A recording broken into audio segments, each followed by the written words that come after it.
वहीं एआईपीएमटी की परीक्षा रद्द कर दी गई है। सुप्रीम कोर्ट ने अभिभावकों की याचिका पर परीक्षा रद्द करने का फैसला सुनाया है।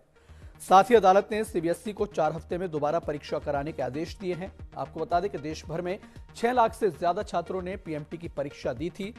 परीक्षा के बाद कई छात्रों ने धांधली के आरोप लगाए थे, जिसके बाद छात्रों और अभिभावकों की ओर से कोर्ट में याचिका दायर करते हुए दोबारा परीक्षा कराने की मांग की गई थी और इसी के तहत सुप्रीम कोर्ट ने आज फैसला सुनाया परीक्षा रद्द करने का और अगले 4 हफ्ते में सीबीएसई को निर्देश दिए हैं कि दोबारा परीक्षा कराई जाए।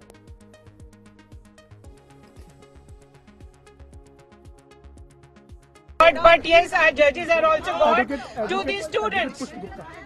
To the students, I am so thankful and grateful to the Honorable Court that they have, for all times to come, they have informed the Munna Bhais that you have no place in education system.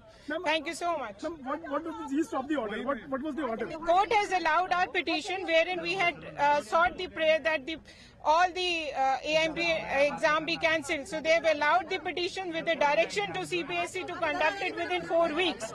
So it's a big win for the students who work day and night for this. Ma'am Hindi में बता दीजिए आज का order short में क्या रहा? Honourable court ने हमारी प्रेयर अलाउ कर दी है, जिसमें हमने कहा था एआईपीएमटी एग्जाम जिसमें मैसिव रैकेट की तरह एक लीकेज हुई है उसको कैंसिल किया जाए। कोर्ट ने सारी पिटीशन अलाउ करते सीबीएसई को डायरेक्शन दिए कि within 4 weeks exam reconduct करा जाए। Thank you so much sir. For us Supreme Court is God, for students they are God, not just doctors but जजेस आर ऑल्सो गॉड। कोर्ट के order महसूस यही है कि जुडिशरी में ही भरोसा है, गवर्नमेंट ने भरोसा नहीं है। See, hats off to Indian judiciary, hats off to this judgment by Supreme Court, and it is a victory of all hard-working students who burned their midnight oil. It's a victory for justice, for the people of this country who are hard-working people. 6 lakhs people were being cheated by these crooks who had forged all these examination. तो AIPMT की परीक्षा रद्द कर दी गई है। Supreme court ने अभिभावकों की याचिका पर परीक्षा रद्द करने का फैसला सुनाया।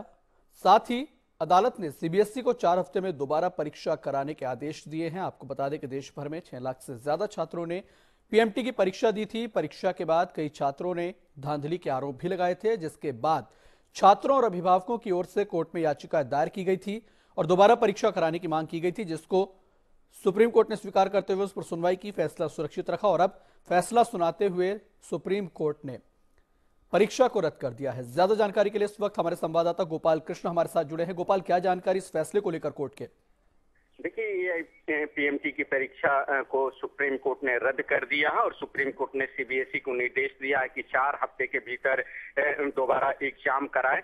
हालांकि मामले की सुनवाई के दौरान सीबीएसई की तरफ से पेश additional solicitor general Ranjit Kumar ने कहा था कि इस परीक्षा को रद्द न कर दिया जाए, क्योंकि अगर दोबारा एग्जाम कराए जाते हैं तो कम से कम एग्जाम कराने में 6 महीने का समय लगेगा और सेशन लेट हो जाएगा, इसलिए दोबारा एग्जाम नहीं कराने की कोर्ट से आग्रह की थी। लेकिन वहीं अगर बात करें याचिकाकर्ता की वकीलों की, तो उन्होंने कहा था कि जिस तरीके से यह धांधली हुई है और 10 राज्यों से जुड़े हुए हैं, इसको देखकर परीक्षा रद्द होनी चाहिए, क्योंकि यह काफी गंभीर मसला। तो कोर्ट ने अपनी टिप्पणी की थी और कहा था कि अगर गलत तरीके से एक भी बच्चा इस एग्जाम में पास हो जाता है और आगे पहुंच जाता है और इसकी जानकारी बाद में पता लगती है तो पूरा सिस्टम फेल हो जाएगा। इसलिए हम नहीं चाहते कि एक भी बच्चा गलत तरीके से एग्जाम पास हो। तो कहीं ना कहीं सुप्रीम कोर्ट ने पिछले दिनों ही संकेत दे दिया था और आज सुप्रीम कोर्ट ने अंततः एग्जाम को रद्द करते हुए नए सिरे से एग्जाम कराने के निर्देश दिए हैं। शुक्रिया गोपाल इस तमाम जानकारी के लिए। तो सुप्रीम कोर्ट ने फैसला सुना दिया है इस परीक्षा को रद्द करने का, साथ ही सीबीएसई को निर्देश दिए हैं कि अगले 4 हफ्ते में परीक्षा दोबारा करवाई जाए।